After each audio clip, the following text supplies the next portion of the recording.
সকলকে জানাই welcome to আমায় তোমায় মিলে। এই পার্টটা তো তোমরা দেখেইছো যে আমি সুচরিতাদির বাড়ি গেছিলাম। তারপর সুচরিতাদির বাড়ির থেকে বেরিয়ে চলে গেলাম, নিজের হাতে কিছু কাজ ছিল সেগুলোকে সারতে।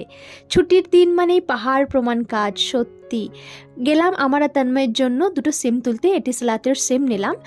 আর আমার একটা লিপ বাম নেওয়ার কথা ছিল আর কি। লিপ বাম যেটা আমি ইউজ করছি সেটা এখন শেষের মুখে, তো ভাবলাম গিয়ে একটা লিপ বাম নিই, কিন্তু লিপ বামের যা দাম দেখলাম ভাবলাম থাক বাবা, আগে নিজেরটা শেষ হোক তারপরে এসে কিনবো। মানে মাঝে মধ্যে আজকাল আমি কনফিউজ হয়ে যাচ্ছি যে আমি কঞ্জুস হয়ে যাচ্ছি না আমি সঞ্চয়ী হয়ে যাচ্ছি, নিজেও বুঝতে পারছি না। তারপর ডে টু ডেতে চলে এলাম, কারণ অরেঞ্জিতা আর তন্ময়ের জন্য আমার একটা স্লিপার্স নেওয়ার ছিল। ওদের জন্য কেন স্লিপার্স নেবো সেটা আমি বলছি তোমাদেরকে, তার আগে এই অ্যাট্রাক্টিভ জুতোগুলো দেখে নাও।